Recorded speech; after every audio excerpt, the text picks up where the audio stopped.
Hello everyone, welcome to my YouTube channel Indian Bull vs Bear. In this video, I am going to review the Indian share market's performance for the month of April 2025.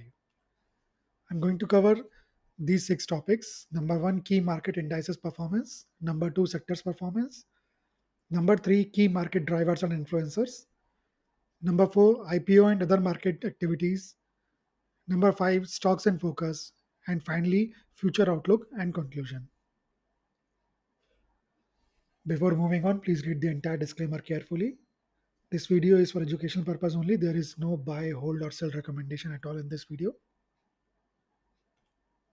So this graph shows the key market indices performance. Now, these five are the broader indices of the Indian share market: Nifty 50, Nifty Next 50, Nifty Mid Cap 100, Nifty Small Cap 250, and Nifty 500. All of them gave positive returns in the month of April, which is a very good thing, with Nifty Mid Cap topping the chart with 4.75% returns. Nifty 52 gave very good returns of 3.46%. So, all in all, a very good month in terms of indices performance. Let's check out the sectoral performance. Now, this graph shows the sectors performance. These are the major sectors of the Indian share market.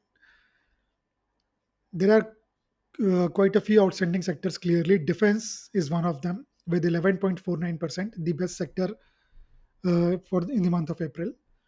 Capital markets too performed very well with 9.37% returns. Private banks in general performed very well. Private banks with 6.67, banks with 6.83%. Oil and gas too close to 6%. So very good returns by most of the sectors except two, metal and IT. They bled heavily in April. Metal gave negative returns of minus 5.62% and IT gave negative returns of minus 2.96%. So extremely bad month for these two sectors. Apart from these two sectors, it's a good month for most of the other sectors. Let's move on to the key market drivers and influencers, the key factors which influence the market. So here they are. So I feel there are six categories in which these can be divided. So number one is the economic data and monetary policy. The inflation rate was 3.34%, down from 3.61% in February. This was the lowest inflation rate since August 19.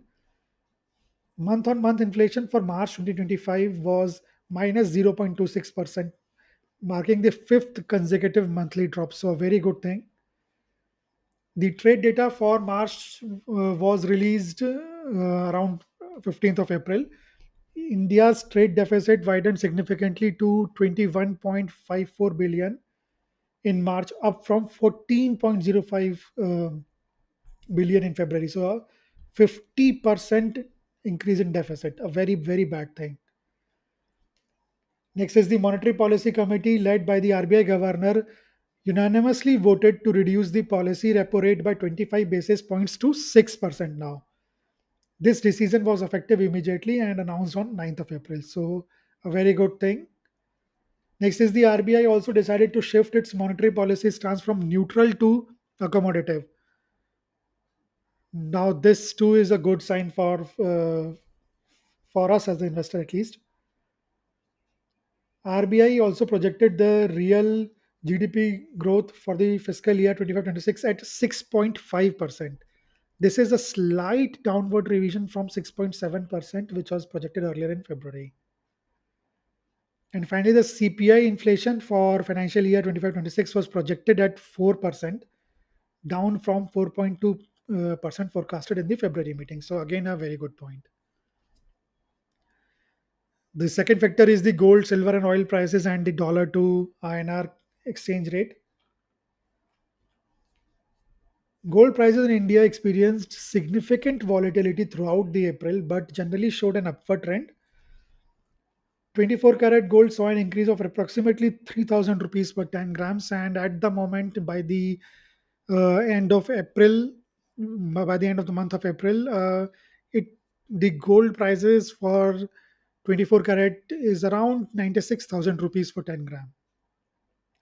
Silver prices in India showed a downward trend over the month.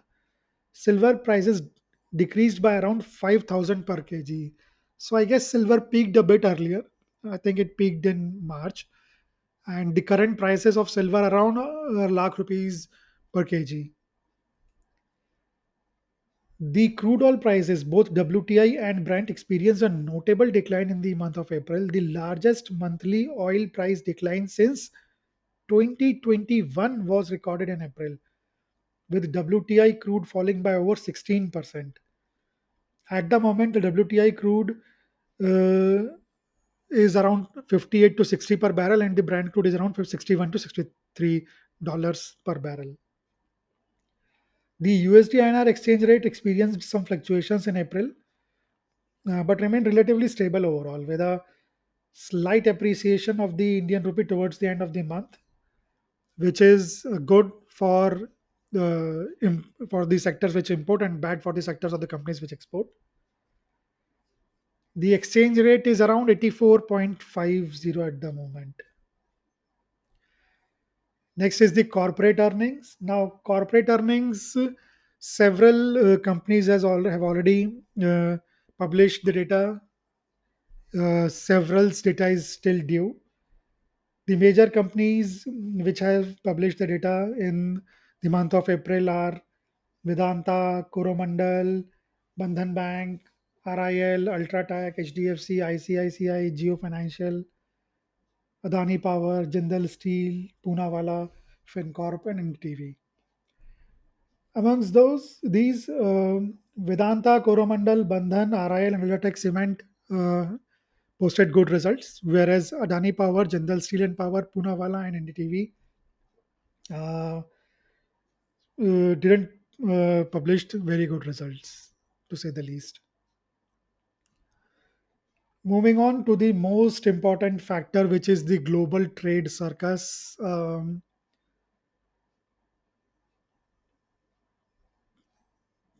2nd of April, American President Donald Trump declared a national emergency, citing the large and persistent trade deficit and the lack of reciprocity in trade relationships.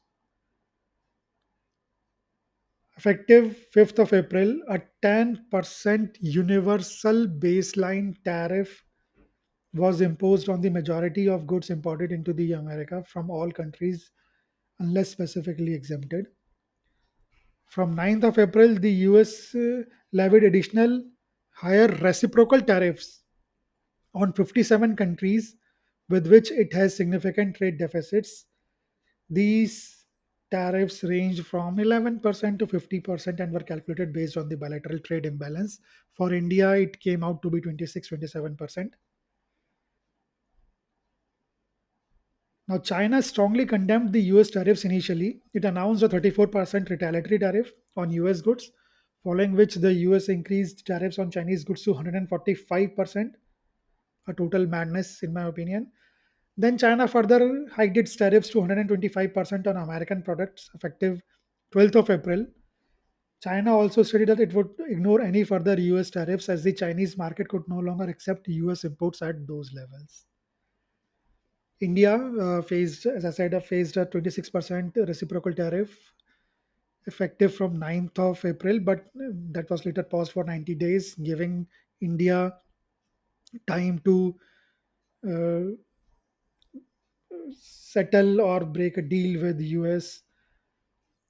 And the discussions are ongoing at the moment. And as per the news, it's going on. And as per the US president as well, these negotiations are going on a right track. Next is the international markets, how they perform now.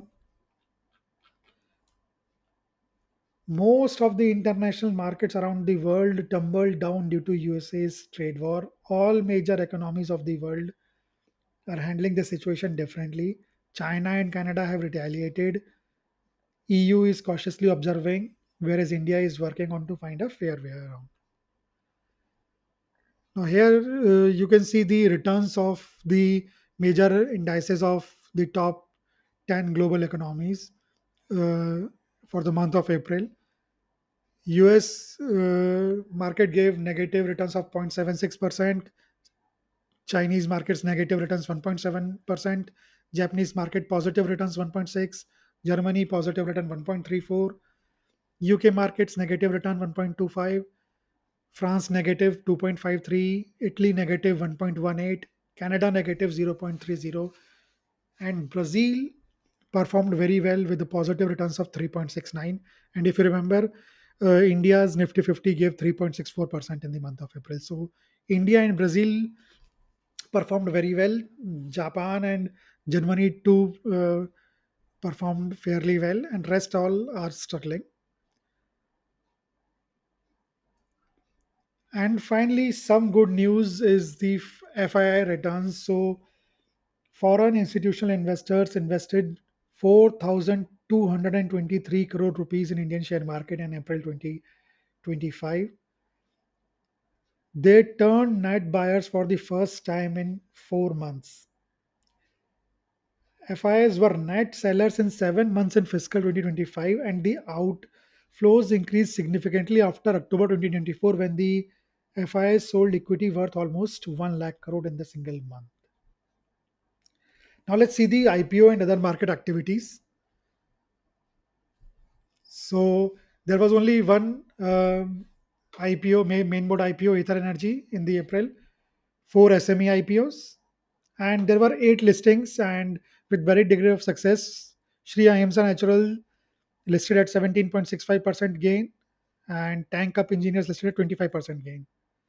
There were significant casualties as well, like Info Native Solutions with minus 20% uh, listing gains, or I should say loss. There was only one OFS in April, Mazgaon Dog Shipbuilders Limited. It was open for general category on 4th of April and for retail category on 7th of April. Now, SEBI took action on Patel Wealth Advisors Private Limited (PWAPL) for order spoofing. Now, they barred uh, the company, and the four directors were restrained from participating in security markets altogether. And SEBI has also directed them to return the illegal gains of 3.22 crore rupees. So they were given notices earlier as well, but they didn't stop. So it's a good thing done by SEBI. And finally, some uh, miscellaneous major activities like Siemens Limited has an date of 7th of April for the spin off of Siemens Energy India Limited. Zomato changed its names to Eternal, and Adani Wilmar changed its name to AWL Agri Business Limited after exit of Gautam Adani. Now let's see the best and worst performing sectors in April. Now, before moving on, again, this is just for educational purpose. There is no buy, hold, sell recommendation at all. So, in the large cap sector, the best performing companies were Dixon, Mazgaon, and Solar, whereas the worst performing were Tata Steel, Vedanta, and Wipro. In the mid cap uh, area, AU Small Finance, Bharat Dynamics, and IndusInd Bank were the top performers, whereas Blue Star, Vodafone, and Central Bank were the worst hit companies. In the small cap universe, Data Pattern, Kitex Garments, and Paras Defense performed the best, whereas Ramakrishna Forgings, Time Technoplast, and Dr. Agrawal Healthcare performed the worst. And in general, in the entire market, if you see, the best performing company was Dhanshri Electronics, followed by Q Technologies and Oswald Overseas. The worst one were OneSource Industries, Remedium Lifecare, and Gensol Engineering. You might have already heard about Gensol. So finally, let's wrap it up with the future outlook and conclusion. So I think these 12 factors actually decides the how the Indian share market will perform in the month of May. The Indian share market in May 25 is likely to be influenced by a mix of domestic earnings, monetary policy expectations, inflation trends, and global cues, particularly developments related to US monetary policy and trade.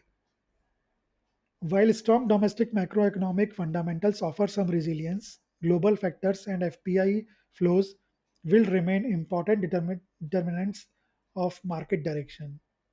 Investors will be closely watching the earnings season for company specific triggers and overall economic data for broader market trends. And finally, the most important thing is the India's reply of the dastardly terrorist attack in Kashmir on 22nd of April. This might have some short-term impact on the Indian share market, but that needs to be monitored carefully. So that is all from my side in this video. I'll be back next month with the analysis of Indian share markets May month's performance. Thanks for watching this video, and if you have liked this content, please subscribe to the channel and spread the word.